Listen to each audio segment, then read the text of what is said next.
Cupu.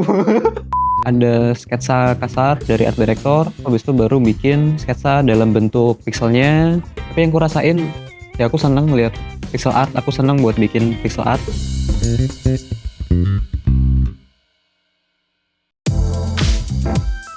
Kenalkan, saya Wildan, pixel artist di Toge Production. Backgroundnya IT, tapi sering berjalannya waktu bikin game, saya harus bikin aset sendiri kalau gamenya mau dijual. Jadi ya belajar bikin aset, lalu pada akhirnya jatuh ke lubang pixel art. Kalau menurutku sih pixel art ya paling mudah daripada bentuk art yang lainnya.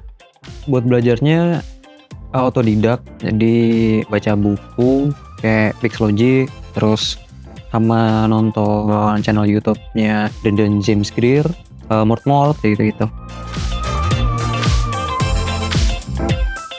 Pertama kali masuk game dev, kalau dihitung secara profesional itu 2020 waktu project A Space for the Unbound.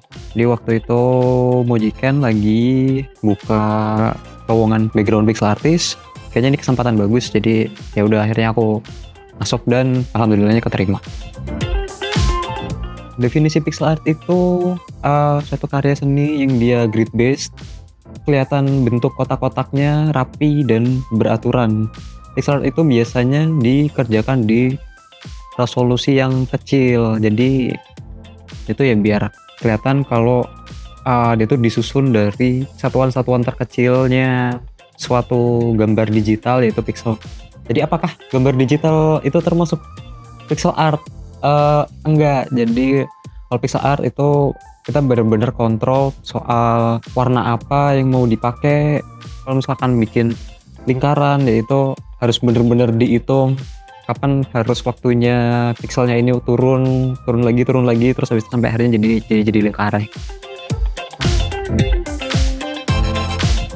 Awalnya dari brief, lalu ada sketsa kasar dari art director, habis itu baru bikin sketsa dalam bentuk pixelnya. Ya istilahnya bikin mockup, itu nanti harus dites dulu di dalam game engine-nya. Ketika itu udah, ini udah oke, dari mekanik juga pakai aset itu udah nggak ada kendala, baru bisa di situ dipolish. Yang kita utamain awalnya dari shape-nya dulu, dari siluetnya dulu. Nah baru pilih kayak warnanya kita gelapnya ini, terangnya ini gitu, nanti baru dipolis misal dikasih anti-aliasing, dikasih outline kayak gitu. Nah untuk menjaga konsistensi style, buat beda project itu biasanya dari art director udah nyiapin dokumen. Di situ ada kayak style guideline-nya gimana, terus habis itu referensi, sama ada palette juga. Nah jadi kalau misalkan pindah project ya udah tinggal ikutin itu aja. Ya mungkin kalau misalkan pindah-pindah bakal agak kaku, nah itu biasanya 1 jam gitu ngebiasain dulu, baca-baca lagi, biasanya ya udah balik lagi ke settingan project itu. Jujur sebenarnya aku nggak tahu, tapi yang kurasain ya aku seneng ngeliat pixel art, aku seneng buat bikin pixel art. Nah, kalau misalkan ditanyain apakah ada nostalgia tertentu atau tidak.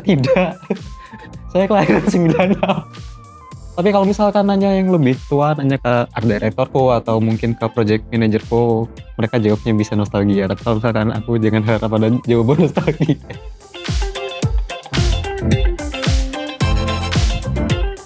Buat kalian yang pakai generative AI buat pixel art, cupu.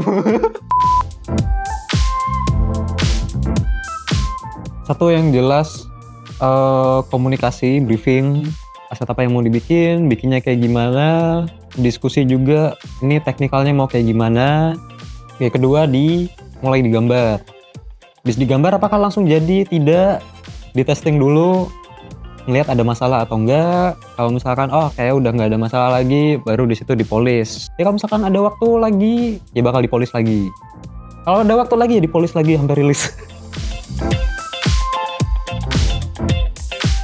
Tantangan terbesar menjadi seorang pixel artist itu mungkin ini visual nih nggak cukup kalau misalkan dimasukin ke kanvas resolusi rendah dan udah kepikiran teksnya bakal gini, tapi waktu digambar ternyata nggak cukup. Jadi ya udah kadang harus di drop, harus mikir ide yang lain lagi gimana nih caranya jadi bagus, gimana caranya ini relate buat player, gimana caranya ini cocok sama temanya. Gambar tiap hari. Gambar tiap hari itu ntar bakal ngelatih untuk memutuskan pixel mana ditaruh di mana, warnanya apa, gelap terangnya kayak gimana, itu biar lebih terbiasa. Ya bisa bikin aset-aset, kalian bikin aset, coba kalian jual kayak di platform kayak itch.io kayak gitu-gitu. Sekalian latihan, kalian belajar, bisa sambil ngerjain project freelance. Baru nanti kalau misalkan ternyata dari project freelance ini ada yang bagus, bisa jadi ada studi yang melirik.